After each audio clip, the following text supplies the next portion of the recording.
नमस्कार विद्यार्थी मित्रांनो, इयत्ता 8वी शिष्यवृत्ती परीक्षा गणित यातील आपण प्रश्नपत्रिका 2018 अभ्यासत आहोत.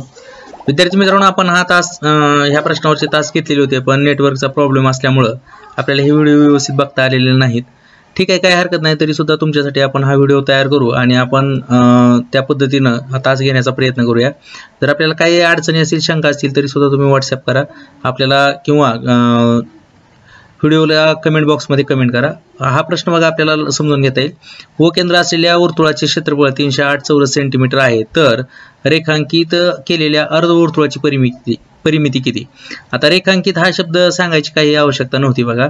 आणि मुलं काय करतात, गडबडीनं रेखांकित भागाचे क्षेत्रफळ अशा अनुषंगानं 308च्या निम्म साधारणतः उत्तर देण्याचा प्रयत्न करत असतात. पण ठीक आहे, इथं 308च्या निम्म जे आहे ते आपल्याला पर्याय नाही, त्यामुळे आपल्याला तो एक चांगली गोष्ट आहे. पण आपल्याला काय लक्षात घेता येईल बघा, आपल्याला जे क्षेत्रफळ दिलेलं आहे त्या क्षेत्रफळावरून ह्या वर्तुळाच्या दिलेल्या क्षेत्रफळावरून आपल्याला काय काढता येतं, त्याची त्रिज्या म्हणजे r ची आपल्याला किंमत काढून घेता येईल. r बरोबर काय हे आपल्याला सगळ्यात सुरुवातीला काढता येईल. आणि मग आपल्याला वर्तुळाचे क्षेत्रफळ सूत्र काय, वर्तुळाचे क्षेत्रफळ बरोबर पाय r वर्ग असं आपल्याला वर्तुळाचे क्षेत्रफळ सूत्र दिलेलं आहे. वर्तुळाच्या क्षेत्रफळाखाली आपण वर्तुळाचे क्षेत्रफळ लिहिलं 308 बरोबर 22/7 गुणिले r चा वर्ग. साधारणतः आपण अशा पद्धतीने त्याचं सूत्र लिहिलेलं आहे. आता काय होईल बघा, आपल्याला पुढच्या पायरीमध्ये जे 22/7 r वर्गच्या बाजूला आहे त्याचं काय होईल, पक्षांतर होईल आणि ते कुठं जाईल बघा, आपल्याला डाव्या बाजूला जाईल. पण पक्षांतर होत असताना आपल्याला काय नियम माहित आहे, हे 7 भागिले होतं, इकडे आल्यानंतर काय झालं, ते गुणुले झालं आणि 22 इकडे गुणुले आहे, ते आल्यानंतर काय होईल, भागिले होईल. म्हणून आपल्याला काय लिहिता आलेलं आहे बघा, 308 गुणिले 7/22 असं आपल्याला इथे लिहिता आलेलं आहे, इज इक्वल टू r². हे बरोबर r चा वर्ग. आता इथं आपल्याला काय लक्षात घेता येईल बघा, आपण इथं भाग घालवलेला 22 22च्या पाड्यामध्ये पूर्ण भाग जाईल. 22 22 1 22, त्यानंतर 22 1 22 आणि किती उरले खाली, 8 उरले. 22 चोक 88 म्हणजे 14चा भाग बसला. म्हणजे r वर्ग बरोबर काय मिळणार आपल्याला, 14 गुणिले 7 अशी आपल्याला r वर्गाची किंमत इथं मिळणार आहे. आता 14 गुणिले 7 ची आपल्याला काय लक्षात घेता येईल बघा, पुन्हा फोड केली आपण 14ची, 7 गुणिले 2 अशी फोड केलेली आहे इथं. आणि मग 7 दोन्ही 14 आणि मग आपल्याला काय करता येईल, दोन्ही बाजूचे वर्गमूळ घेऊ. दोन्ही बाजूचे वर्गमूळ घेतल्यानंतर काय लक्षात घेता येईल, 7 गुणिले 7 गुणिले 2 बरोबर r चा वर्ग. ह्या 2 7 साठी एक 7 आपल्याला त्याचं स्क्वेअर रूट घेता येईल, म्हणजे 7 7 49 वर्गमूळ 7.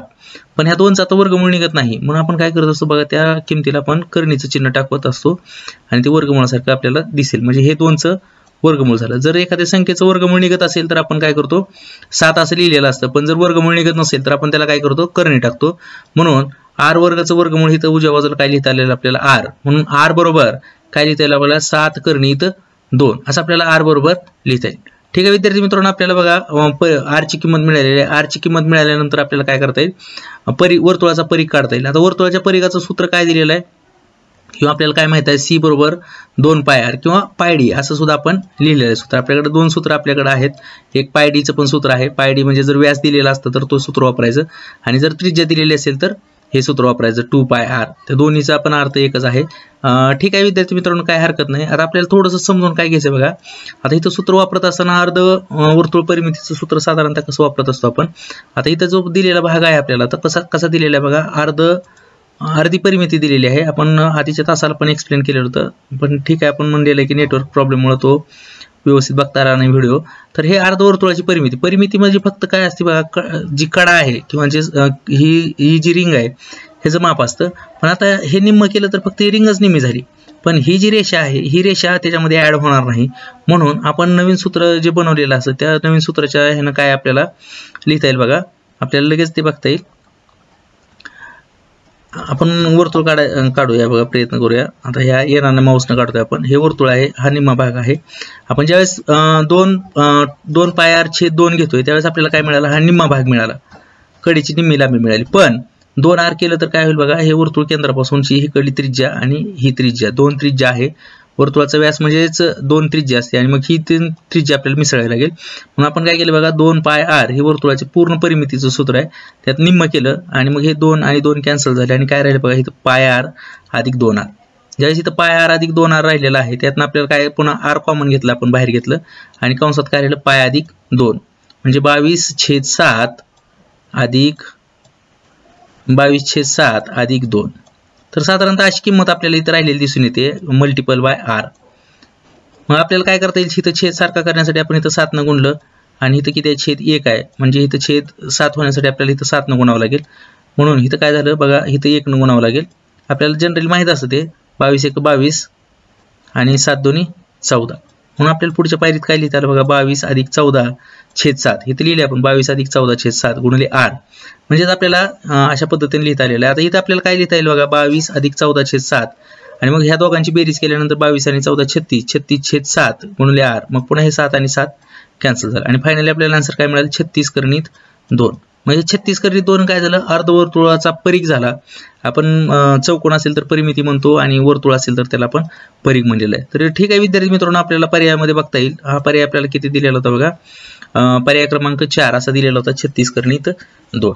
तर साधारणतः हा पर्याय आपल्याला इथं लक्षात घेता येईल. तर 69 उदाहरणाचा जो पर्याय आहे, उत्तर आहे, तो पर्याय क्रमांक आपल्याला काय मिळालेला, 4 मिळालेला आहे बघा. आपल्याला तो पर्याय क्रमांक 4 ला ब्रॅकेट करता येईल, बॉक्स करता येईल. तर हे आपलं पर्याय क्रमांक 4चं उत्तर असणार आहे. ठीक आहे विद्यार्थी मित्रांनो, काही हरकत नाही. आपण पुढचं उदाहरण बघूया. आपल्याला ऍक्च्युली 75 पर्यंतच प्रश्न असतात एका प्रश्नपत्रिकेमध्ये. 70 नंबरचं एक्झाम्पल बघतोय आपण बघा. काय 70 नंबरचं example, 4.8 bracket cube plus 3.2 bracket cube upon 4.8 square minus 4.8 multiple bye 3.2 plus 3.2 bracket square. 4.8 चा वर्ग वजा 4.8 गुणिले 3.2 अधिक 3.2 चा वर्ग. साधारणतः आपल्याला असा प्रश्न दिलेला आहे. आता आपल्याला हे कसं सोडवता येईल बघा. आता हे सोडवत असताना आपल्याला काय माहित पाहिजे बघा, जे आपल्याकडे 7 फॉर्म्युले आहेत ते 7 फॉर्म्युले माहित पाहिजे. तुम्हाला आणखीन एकदा रिवाइज करतो बघा. पहिला फॉर्म्युला काय आपला, ए प्लस बी ब्रॅकेट स्क्वेअर. स्क्वेअरची आपल्याला साधारणतः हा फॉर्म्युला आपण स्क्वेअरचा वापरतोय, ए प्लस बी ब्रॅकेट स्क्वेअर. त्यानंतर ए मायनस बी ब्रॅकेट स्क्वेअर. ह्यातला दुसरा फॉर्म्युला काय, ए मायनस बी ब्रॅकेट स्क्वेअर. आपल्याला हे फॉर्म्युले पाठच पाहिजेत बघा. आपल्याला जर शिष्यवृत्ती परीक्षेत उत्तीर्ण व्हायचं असेल तर काही गोष्टी आपल्याला ठोकताळे किंवा जे फॉर्म्युले आहेत ते महत्त्वाचेच पाहिजे असतात. त्यानंतर कुठला आहे बघा पुढचा फॉर्म्युला, ए प्लस बी ब्रॅकेट क्यूब. ए प्लस बी ब्रॅकेट क्यूब हा आपल्याला काय बघा तिसरा फॉर्म्युला आहे. चौथा फॉर्म्युला काय येणार आहे, मायनस मध्ये ए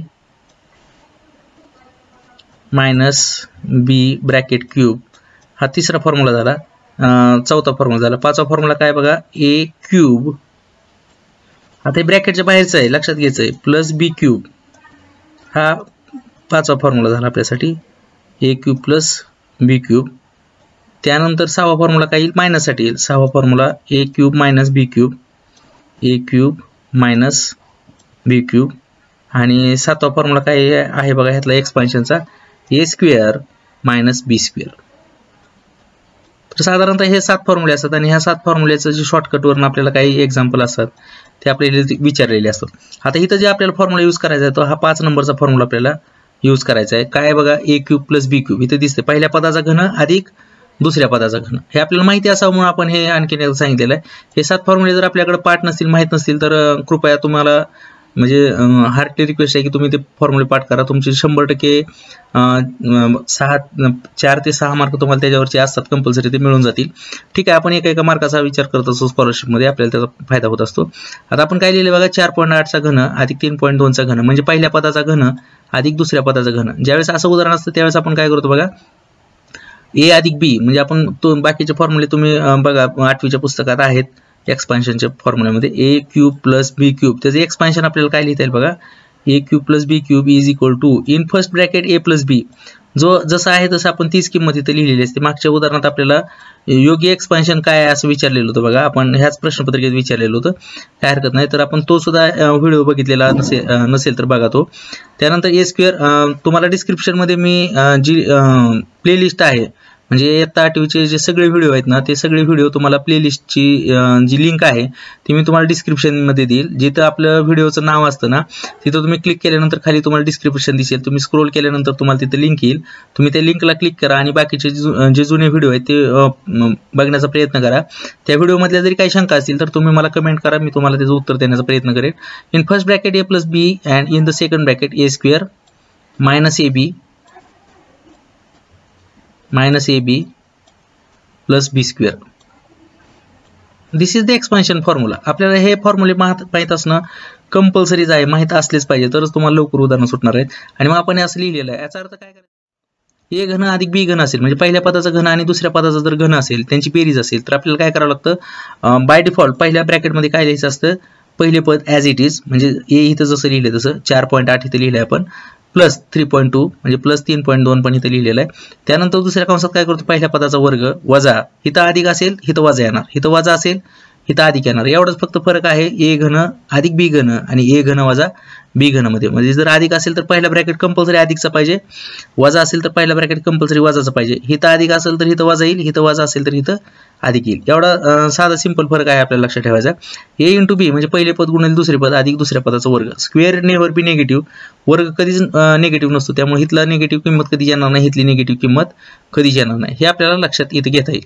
ठीक आहे, तर काय हरकत नाही. तर ह्याचं एक्सपान्शन झालं, पण आपल्याला बघा लगेच काय लक्षात आलेलं आहे, ज्यावेळेस आपण हे एक्सपान्शन करतोय त्यावेळेस हा जो सेकंड ब्रॅकेट आहे तो सेकंड ब्रॅकेट आपल्याला काय लक्षात घेता येतोय, this is nothing but the denominator. हे दुसरं तिसरं काय नसून हे काय दिलेलं आहे, डिनॉमिनेटर दिलेला आहे. म्हणून हा डिनॉमिनेटर आपल्याला कॅन्सल करता येईल. हा न्यूमरेटरचा मल्टिप्लिकेशन मधला गेला आणि हा गेला. आणि म्हणजे फक्त आपल्याला ऍक्च्युअली बेरीज कशाची करायची, 4.8 प्लस 3.2 आणि फक्त या दोघांची बेरीज करायची आणि ती किती येते, 8 येते. म्हणून आपला पर्याय क्रमांक 3 हा आपला योग्य पर्याय असेल. आपल्याला पर्याय क्रमांक 3 मध्ये आपल्याला त्याचं उत्तर मिळून जाईल. म्हणजे आपण इथं जर बॉक्स केला तर आपल्याला पर्याय क्रमांक 3 निवडता येईल. इथं आपण खाली लिहिलेलं पण आहे पर्याय क्रमांक 3.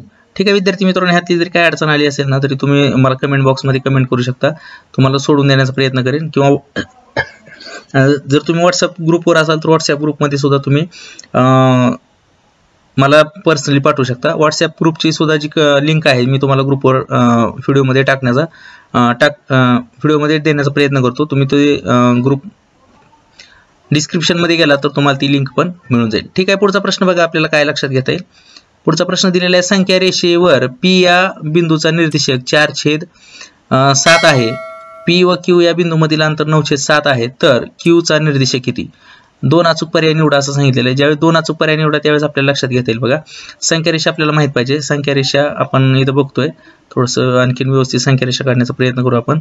आपल्याला संख्या रेषा इथं आपण बघता येईल. बघा ही आपण साधारणतः संख्या रेषा काढतोय. संख्या रेषा म्हणजे रेषा आपल्याला आली पाहिजे, दोन्हीकडे बाण आपल्याला आले पाहिजेत. ठीक आहे, तर ही संख्या रेषा आपल्याला इथं दिसते आणि संख्या रेषा दिल्यानंतर आपल्याला काय लक्षात घेता येते, बघा आपण याचा कलर चेंज करू म्हणजे आपल्याला जे पॉईंट आहेत ते लक्षात घेता येतील. ठीक आहे, काय हरकत नाही, आपण रेड कलर घेऊया. इथं आपल्याला सुरुवातीचा पॉईंट काय असणार आहे, बघा 0 असणार आहे. इकडे 1, इकडे 2, 3, 4 all the numbers are positive to the right side. उजव्या बाजूला सगळ्या संख्या धन असतील शून्याच्या आणि लेफ्ट साईड म्हणजे डाव्या बाजूला काय असेल, all the numbers are the negative number. साधारणतः हा भाग आपल्याला इथं लक्षात घेता येईल. हे निगेटिव्ह नंबर आहेत. आपल्याला 4/7 म्हणजे ही कसं आहे बघा, शून्यापेक्षा 0 आणि 1च्या मध्ये संख्या असणार आहे आणि 7 1 7 0 आणि 7 5 35 नियर अबाउट 5च्या मध्ये 0 आणि 1च्या मध्ये असेल. तर आता इथं काय असण्याची शक्यता आहे बघा, 2 शक्यता असतील. जर समजा ही उजव्या बाजूला 9/7 अंतरावर असेल तर ही अधिक संख्या असेल आणि जर डाव्या बाजूला असेल तर ही वजा संख्या आपल्याला साधारणतः येईल. म्हणजे आपल्याला जी 2 उत्तर मिळणार आहेत त्यातलं एक उत्तर आपलं अधिक असेल आणि एक उत्तर आपलं काय असणार आहे बघा, वजा असणार आहे. ठीक आहे, आपल्याला त्यासाठी आपण काय केलं बघा, ह्या प्रश्नामध्ये दोन्ही किमती मिसळण्याचा प्रयत्न केला. 4/7 अधिक 9/7 बरोबर काय मिळालं, 13/7 मिळालं. इथं छेद सारखा आहे, छेद ॲज इट इज लिहिला आणि 9 आणि 4 13 लिहिलं. बघा इथं सुद्धा आपण डायरेक्ट जर लक्षात घेता आलं असतं की ह्या दोघांची बेरीज करायची, 9 आणि 4 किती झालं असतं, फक्त 13/7 पहिला पर्याय लगेच मिळाला असतं जर आपल्याला ह्याच्यातली कन्सेप्ट माहित असती. तर दुसरा पर्याय काय, ह्यांची वजाबाकी करायची, 4/7 मधून 9/7 करायचं म्हणजे डिनॉमिनेटर 7 तर ऑलरेडी आहेच, पण 9 मधून 4 मधून जर 9 गेलं तर वजा 5 येतं, मग पर्याय क्रमांक 4. म्हणजे आपल्याला असे 2 पर्याय इथं मिळाले असते, पर्याय क्रमांक 1 आणि पर्याय क्रमांक 4. इथं आपण सोडवलेलं आहे बघा उदाहरण, आपल्याला ते लक्षात घेता येईल. उदाहरण सोडवल्यानंतर आपण 4/7 अधिक 9/7 बरोबर 13/7 असं उत्तर आलेलं आहे. ठीक आहे विद्यार्थी मित्रांनो, आपल्याला ह्या प्रश्नाचं उत्तर मिळालेलं आहे. म्हणून पर्याय क्रमांक 1 आणि पर्याय क्रमांक 4 अशी आपली साधारणतः 2 उत्तरं इथं आपल्याला मिळून जातील. ठीक आहे विद्यार्थी मित्रांनो, आपल्याला पुढचा पण प्रश्न बघूया आपण. पुढच्या प्रश्नामध्ये आपल्याला काय दिलेलं आहे बघा, 20 सेंटीमीटर बाजू असलेले चौरसाचे क्षेत्रफळ 20 चौरस सेंटीमीटर कर्ण असलेले चौरसाच्या क्षेत्रफळाचे किती पट असेल. तर आता जनरली कसं असणार आहे बघा, इथं 20 बाजू असली तर त्याचं क्षेत्रफळ 400 आहे. आपल्याला हे लगेच लक्षात घेता येईल. पण जर ज्याचा कर्ण 20 आहे त्याची बाजू किती असते, 20/2 असते. आणि जर समजा 10 बाजू दिलेली असेल तर 10/2 आपण मागच्या वेळेस सांगितलं होतं. इथं कंपल्सरी 10/2 लगेच घेऊन टाकायचं, काय बघायचं नाही. आणि जर इथं कर्ण दिलेलं असेल तर त्याला भागिले कर्णित 2 घ्यायचं. म्हणजे एवढं फक्त आपल्याला तिथलं माहिती लक्षात ठेवावी लागणार आहे चौरसाच्या बाबतीत. म्हणून काय मिळालं बघा, 20 छेद कर्णित 2 त्याची बाजू मिळाली. तुम्ही पायथागोरसच्या प्रमाणाने सुद्धा सोडवू शकता. ही 20 आहे, x म्हणलं तर x square 2x² is equal to 400 आणि मग 200 मिळेल आणि मग त्याचं स्क्वेअर रूट काढल्यानंतर मिळून जाईल. ठीक आहे, काय हरकत नाही. फक्त आपल्याला हे ट्रिक लक्षात ठेवा. इथं जर कर्ण 20 असेल तर बाजू 20 छेद कर्णित 2 असेल, बाजू जर 20 असेल तर कर्ण 20 कर्णित 2 असेल. एवढं सिंपल लॉजिक आहे इथं. ठीक आहे, तर ह्याचा जर वर्ग केला तर 400/2 होतोय. म्हणजे ही ह्याचं क्षेत्रफळ किती येईल बघा, 200 क्षेत्रफळ येईल आणि ह्याचं क्षेत्रफळ किती आहे, 400 आहे. म्हणजे हे किती ह्याच्या पट आहे, तर हे किती असणार आहे, दुप्पट आहे. म्हणून इथं पर्याय क्रमांक 2 आपल्याला दुप्पट असं उत्तर लिहिता येईल.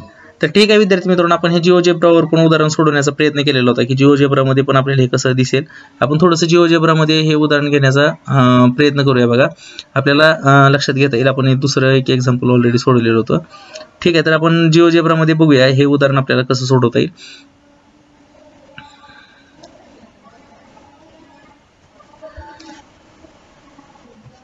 ठीक आहे, आपल्याला इथं जे दिलेलं आहे जिओजेब्राचं पेज आपण घेतलेलं आहे. बघा, आपण ह्याच्यावरती काय करता येईल, आपल्याला हे उदाहरण घेता येईल. ठीक आहे, काय हरकत नाही.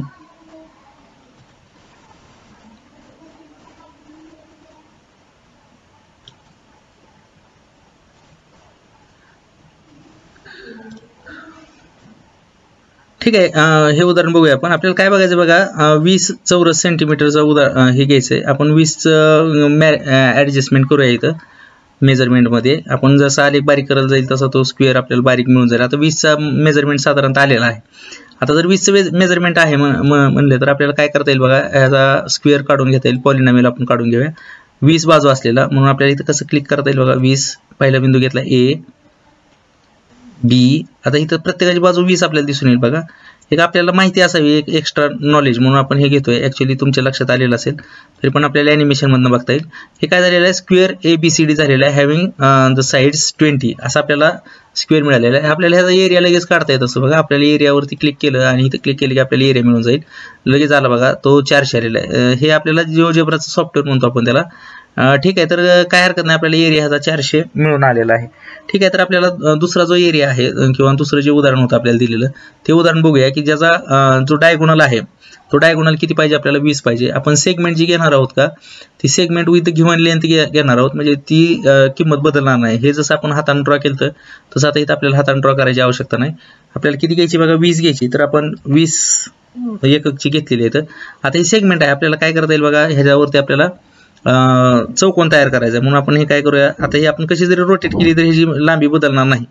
एक ही गोष्ट लक्षात आपल्याला घ्यायची आहे. त्यामुळे हा जो कर्ण आहे, हा कर्ण आपल्याला इथे किती आलेला आहे बघा, 20चा आलेला आहे. ही बाजू आपली 20ची झालेली आहे.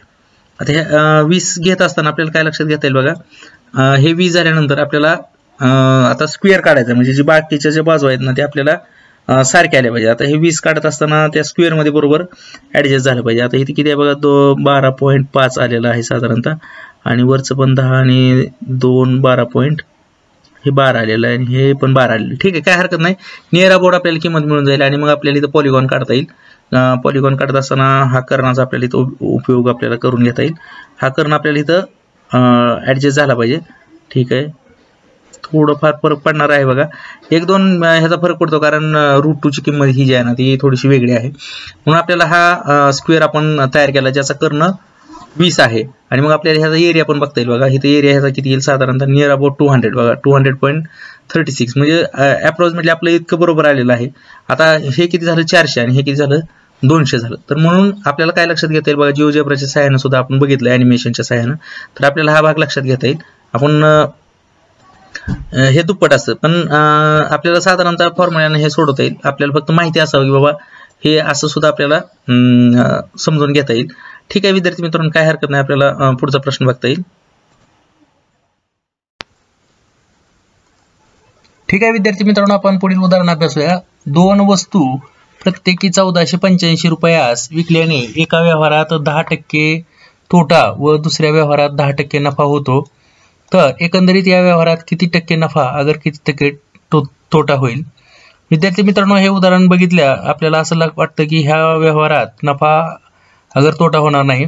यापूर्वी मी उदाहरण सोडवलेलं होतं, त्याला मी हे ऑप्शन वाटलं होतं मला, पण ऍक्च्युअली मी पुन्हा याच्यावर विचार केला असता आपल्याला असं लक्षात आलं की इथं थोडंसं इतकं सोपं उदाहरण नसणार आहे, म्हणून मी ते सोडवण्याचा प्रयत्न केला. ठीक आहे विद्यार्थी मित्रांनो, आपण ह्या उदाहरणात बघूया आपल्याला हे कसं सोडवता येईल.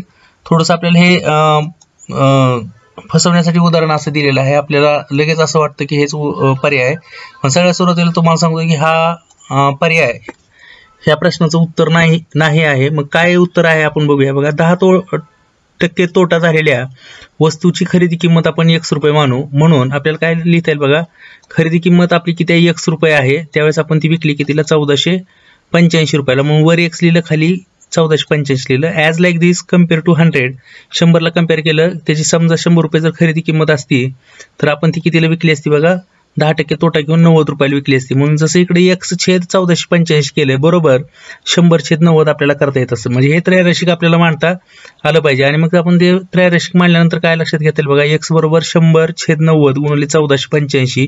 म्हणून त्या वस्तूची खरेदी किंमत आपल्याला किती मिळेल, ₹1650. आपल्याला 10% तोटा झालेल्या वस्तूची खरेदी किंमत किती मिळते, ₹1650 अशी त्या वस्तूची आपल्याला खरेदी किंमत मिळून जाईल.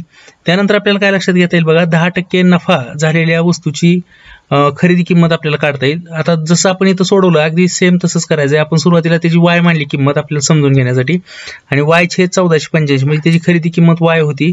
आपण ती 10% नफ्यामध्ये ₹1485 विकली. म्हणजे जर एखाद्या वस्तूची खरेदी किंमत ₹100 असेल तर ते आपण कितीला विकणार, ₹110 विकणार आहोत. ॲज इट इज आपण मल्टिप्लिकेशन केलेलं आहे, आणि हे मल्टिप्लिकेशन केल्यानंतर आपल्याला काय मिळतं बघा, ₹1350 ही आपल्याला काय मिळेल, त्याची खरेदी किंमत मिळेल. म्हणजे 10% नफा झालेल्या वस्तूची खरेदी किंमत ₹1350 आहे. 10% तोटा झालेल्या वस्तूची खरेदी किंमत ₹1650 आहे. तुम्ही वाटलं तर ह्याचा स्क्रीनशॉट काढून घ्या. मी एक 10 सेकंद ठेवतो असं स्क्रीनवर, म्हणजे तुम्हाला जर काय लक्षात नसेल आलं कॅल्क्युलेशन तर तुम्ही पुन्हा करू शकता. ह्याचा स्क्रीनशॉट तुम्ही घेतलेला असेल, ठीक आहे, काय हरकत नाही. तुम्ही स्क्रीनशॉट घेतल्यानंतर आपण बघता येईल बघा, आपल्याला इथं दोन किमती मिळालेल्या आहेत. एक 1650 किंमत मिळालेली आहे खरेदी किंमत, दुसरी 1350 मिळालेली आहे. म्हणून दोन्ही वस्तूंची एकूण खरेदी किंमत आपल्याला काय सांगता येईल बघा, 1650 अधिक 1350 म्हणजे ₹3000.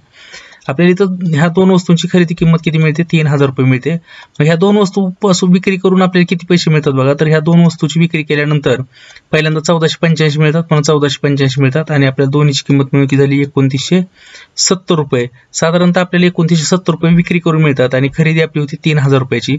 म्हणजे या व्यवहारात आपल्याला तोटा झालेला आहे. किती तोटा झालेला आहे बघा, ₹3000 आपली खरेदी किंमत आहे आणि ₹2970 आपली विक्री किंमत आहे, म्हणून ₹30 तोटा झालेला आहे. म्हणजे 3000च्या खरेदीवर आपल्याला ₹30 तोटा झालेला आहे. म्हणून आपल्याला इथे लिहिलं बघा, ₹3000 त्याची खरेदी किंमत आहे, त्याची तोटा आपला ₹30 गुणिले 100. आपल्याला टक्केवारी काढताना टक्केवारीचं सूत्र आहे, आणि मग हे वरचे 3 शून्य गेले आणि छेदाचे 3 शून्य गेले, 3/3 राहिलं, आणि मग 3/3 म्हणजेच काय, 3×1 म्हणजे 1%. म्हणजे आपल्याला इथं शेकडा तोटा बघा, 1% तोटा मिळतोय. म्हणून आपल्याला काय लक्षात घेता येईल बघा, ह्या व्यवहारात आपल्याला तोटा झालेला आहे, हे आपल्याला लक्षात घेता येईल. ह्या व्यवहारात तोटा होतोय, आणि सगळ्यात महत्त्वाचं काय तर 1% तोटा होतोय आपल्याला असं लक्षात येतंय. दर्शनी ज्यावेळेस आपण हे उदाहरण बघतोय त्यावेळेस आपल्याला असं लक्षात आलेलं असतं की ह्या व्यवहारात आपल्याला नफा किंवा तोटा होणार नाही, कारण एका व्यवहारात आपल्याला 10% तोटा झाला आणि एका व्यवहारात आपल्याला 10% नफा झालेला आहे. पण हे कधी झालं असतं बघा शक्य, जर आपण ही वस्तू जी आहे ही जर त्याची खरेदी किंमत असती आणि काही वस्तू खरेदी किमतीत 10% तोट्याने विकली असती आणि 10% नफ्याने विकली असती तर मात्र आपल्याला इथं ना नफा ना तोटा झाला असता. परंतु ह्याची ही विक्री किंमत आहे, विक्री किंमत असल्यामुळे ह्या किमती बदलत असतात. विद्यार्थी मित्रांनो लक्षात घ्यायचं, तर समान विक्री किंमत असेल आणि एक तोटा आणि एक नफा असेल तर या व्यवहारात जनरली तोटा होईल आणि मग तो किती आहे तो फक्त आपल्याला इथं काढावा लागेल. तर ठीक आहे विद्यार्थी मित्रांनो, काही हरकत नाही, आपल्याला हा भाग लक्षात आलेला असेल. आपल्याला जर हा व्हिडिओ आणखीन लक्षात घ्यायचा असेल तर तुम्ही थोडंसं रिवाइज करून घेऊ शकता. आपला प्रीमियर झाल्यानंतर तुम्हाला तो पाठीमागे घेऊन पुन्हा कितीही वेळेस बघता येईल, तर त्यावेळेस तुम्ही तो बघू शकता. काही हरकत नाही. आपल्याला शेवटचे जे 2 आकडे राहिलेले आहेत ते 2 आकड्यांची आपण चर्चा करूया. इथं आपल्याला दिलेलं आहे बघा, प्रश्न क्रमांक 74 आणि प्रश्न क्रमांक 75 साठी सूचना. जर एका कुटुंबाचा 1 महिन्याचा विविध बाबींवरील खर्च वृत्तलेखाद्वारा दाखविला आहे. जर कुटुंबाचे मासिक उत्पन्न 23,400 रुपये असेल तर खालील प्रश्नांची उत्तरे द्या. ए मध्ये दिलेलं आहे 50 डिग्री, बी मध्ये दिलेलं 90 डिग्री, सी मध्ये 76 डिग्री आणि डी मध्ये 144 डिग्री. साधारणतः आपल्याला असे डिग्री माप दिलेले आहेत. त्याच्यात ए म्हणजे शिक्षणासाठी आहे, बी जे इंडिकेट करतोय ते इतर खर्च आहे, सी जो इंडिकेट करतोय तो कपडे आहे आणि डी जो इंडिकेट करतोय तो आपल्याला काय दिलेला आहे, अन्न आणि धान्यासाठी दिलेला आहे. तर साधारणतः आपल्याला ह्याचा अर्थ आपण आधी समजून घेऊया. हा दिलेली माहिती आहे आणि प्रश्न आपल्याला इथनं चालू झाला बघा. 74वा प्रश्न आपल्याला काय म्हणतोय, शिक्षणावर एकूण किती खर्च झाला आहे, तर आपल्याला पहिल्यांदा दिसतं 3250, 5850, 11,700, 9,360. तर साधारणतः आपल्याला अशा पद्धतीनं खर्च दिलेला आहे. आपल्याला 2-3 ऑप्शन पद्धतीनं ह्या प्रश्नाचं उत्तर सोडवता येत असतं. म्हणजे जसं आपण आत्ताच त्रैराशिक मांडलं त्याच पद्धतीनं पण आपल्याला त्रैराशिक मांडता येत असतं. आपण दोन्ही पद्धतीनं बघूया बघा. आता आपण काय केलं, जनरली 1 डिग्रीचं किंमत काढून घेतली, म्हणजे 23,400 रुपये एकूण खर्च आहे आणि तो 360 डिग्रीमध्ये इंडिकेट केलाय, म्हणून 23,400 भागिले 360 बरोबर 65 डिग्री, 1 अंश बरोबर 65 अशी आपल्याला किंमत येईल. आणि मग आपल्याला किती दिलेलं आहे, पहिल्यांदा शिक्षणावरचा खर्च आहे. शिक्षणासाठी काय वापरलेला आहे, 50, म्हणजे 50 गुणिले 65 केलं तर शिक्षणावरचा खर्च आपल्याला किती मिळतो बघा, 3250 असं मिळतो. मग पर्याय क्रमांक 1 आपल्याला तिथं योग्य धरता येईल. त्यानंतर ह्याच 65 डिग्रीवर आपल्याला काय लक्षात घेता येईल बघा, कपड्यापेक्षा अन्नधान्यावर किती अधिक खर्च झालेला आहे. तर आपल्याला काय लक्षात घेता येईल बघा, कपडे आणि अन्नधान्य ह्यांची वजाबाकी जर केली, म्हणजे कपडे कशासाठी सी न दाखवलेत आणि अन्नधान्य डी न दाखवले, ह्या दोघांची जर वजाबाकी केली आपल्याला, तर आपल्याला काय लक्षात घेता येईल बघा, आपल्याला कपडे आणि अन्नधान्याचा जर खर्च केला 144 वजा 76 बरोबर 68 डिग्री, आणि मग आपल्याला मगाशी 68 गुणिले पुन्हा एकदा 1 डिग्री म्हणजे 65 आहे ते गुणलं तर आपल्याला काय मिळेल बघा, 4420, 4420. साधारणतः आपल्याला अशा पद्धतीनं ह्याची उत्तरे मिळून जातील आणि इथं पर्याय क्रमांक आपल्याला 4 निवडता येईल. हे जर त्रैराशिक मांडायचं असेल तर आपल्याला मग मगाशी जसं आपण सोडवलं त्याच पद्धतीनं त्रैराशिक घ्यावं लागेल. आपण इथं घेऊया बघा एक उदाहरण कॉपी करून, म्हणजे आपल्याला त्या पद्धतीने पण कसं सोडवता येईल हे आपल्याला माहिती असावं. म्हणजेच ह्या उदाहरणात सुद्धा आपल्याला हे त्रैराशिक वापरता येईल. उदाहरणार्थ आपण शिक्षणावर झालेल्या खर्चासाठी ते सोडवूया. हेच झालेलं उदाहरण आहे, त्याच्यातच आपल्याला एक्स्ट्रा सोडवता येईल. आपल्याला काय असं पण सोडवलं तरी चालणारच आहे. इथं आपल्याला लिहिता येईल बघा, आता इथं वाय जे दिलेलं आहे इथं काय लिहिता येईल बघा, 360 पैकी आपल्याला आता काय करायचं आहे, एकूण शिक्षणावर झालेला खर्च आपण वाय मानला. एकूण उत्पन्न जे आहे ते एकूण उत्पन्न किती आहे बघा, ते एकूण उत्पन्न खाली लिहिलं. एकूण उत्पन्न दिलेलं आहे आपल्याला 23,400, म्हणजे इथं आपण काय लिहिणार आहे बघा, 23,400. त्यातील शिक्षणावर झालेला खर्च आपण वाय मानला. आता टोटल डिग्री किती असते आपली बघा, 360 डिग्री असते. जे आपण खाली घेतले, इकडे कसं एकूण उत्पन्न खाली घेतलंय तसं छेदाला, तसं इकडे पण काय करायचं, एकूण डिग्री जी आहे ती आपल्याला छेदाला घेता येईल. की ते एकूण डिग्री 360 डिग्री असते, मग आपण 360 डिग्री छेदाला घेतलं आणि त्यातले किती डिग्री आपण शिक्षणासाठी वापरलेलं आहे बघा, 50 डिग्री शिक्षणासाठी वापरलेलं आहे. मग आपण तिथं काय केलेलं असतं, 50 डिग्री शिक्षणासाठी आपण तिथं युटिलाइज केलेलं असतं. आणि मग आपल्याला फक्त काय करायचं, 23,400 इथं पक्षांतर करता येईल. आणि मग काय लिहिता येईल बघा,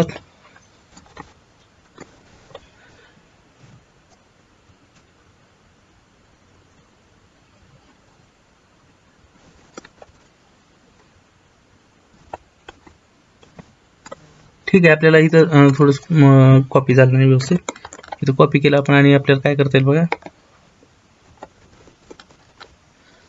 ठीक आहे. तर आपल्याला वाय बरोबर काय लिहिता येईल बघा, वाय बरोबर इथं वाय बरोबर फक्त येईल गुणुले 23,400. आणि मग इथं पण आपल्याला अल्टिमेटली गुणाकारच करावा लागणार आहे. काय होईल बघा, गुणाकार केल्यानंतर हे झिरो कॅन्सल होईल, सॉरी 2 झिरो जाणार नाहीत, फक्त एक झिरो जाईल. किंवा आपण इकडलं झिरो घालवलं तर चालेल, 50चा आणि ह्याचा हा झिरो गेला. आणि इथं भाग घालवल्यानंतर ओव्हरऑल आपल्याला जी किंमत मिळणार आहे ती किती मिळणार आहे बघा, 3250. हे फक्त आपल्याला माहितीसाठी आपण हे सोडून घेतलेलं आहे. तर ठीक आहे विद्यार्थी मित्रांनो, आपण ही दुसरी पण प्रश्नपत्रिका पूर्ण केलेली आहे. ह्याचा पण आपल्याला काही गोष्टी जर अडचणीच्या वाटत असतील तर त्या कमेंटमध्ये शंका करा. कारण आत्ता मी बघितलं की ह्या उदाहरणात माझी 73व्या उदाहरणात माझ्याकडनं सुद्धा चूक झालेली होती. मी पटकन ऑब्झर्वेशनमध्ये न सोडवता थोडंसं कधी कधी वाटतं की आपल्याला हे सोपं आहे ना, ह्याला काय सोडवायचं आहे म्हणून. विद्यार्थी मित्रांनो, तर नाना फना तोटा हे जे विधान आहे हे इथं चूक आहे. आपल्याला इथं आपली फसगत होते आणि आपल्याला योग्य पर्याय काय 1.0% हा जो पर्याय क्रमांक 3 आहे हा आपला योग्य पर्याय असणार आहे. आपण इथे लिहिलेला आहे पर्याय क्रमांक 3 योग्य पर्याय आपल्याला. ठीक आहे विद्यार्थी मित्रांनो, जर आपल्याला हा व्हिडिओ आवडलेला असेल तर व्हिडिओला लाईक करा, व्हिडिओ शेअर करा आणि जर आपण अद्याप सबस्क्राईब केलेलं नसेल तर सबस्क्राईब करा. धन्यवाद.